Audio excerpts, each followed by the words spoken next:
Next 19th question చూడండి ఇక్కడ. The sum of all the roots of the equation X minus one whole square minus 5 mode of x minus one plus 6 equals to 0. So simple గా దీనికి వచ్చే roots అన్నిటిని మనం some చేసి ఎంత వస్తుందో ఫైండ్ అవుట్ చేయాలి. అయితే ఇది చాలా ఈజీ క్వశ్చన్. సో పెద్ద కష్టపడాల్సిన అవసరం లేదు. So x minus one whole square minus 5 times mode of x minus one plus 6 equals to 0 ఉంది కదా. సో ఈ X minus one whole square ని మనం mode of x minus one whole square అని రాసుకోవచ్చు. ఇలా ఎందుకు రాసుకోవాలి సార్ అంటే ఆల్రెడీ ఇక్కడ mode of x minus one ఉంది కాబట్టి ఇక్కడ కూడా దాన్ని అలా కన్వర్ట్ చేస్తున్నా. And mode of x minus one ని టీ అని తీసుకుంటాం.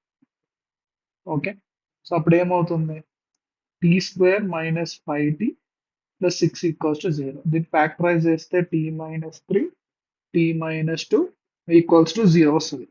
సో ఇప్పుడు టీ ఈజ్ ఈక్వల్స్ టు 2 కానీ or t is equals to 3 కానీ, అంటే mod of x minus one అనేది 2 or 3.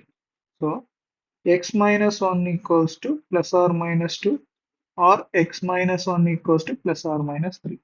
So x equals to 1 plus or minus 2 or x equals to 1 plus or minus 3.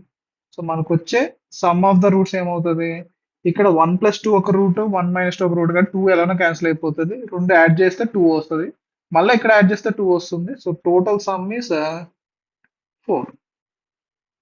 ఆ plus or minus 2 plus or minus 3 cancel అయిపోద్ది కదా. So total మనకి 4 వస్తుంది. So the answer is 4. Done.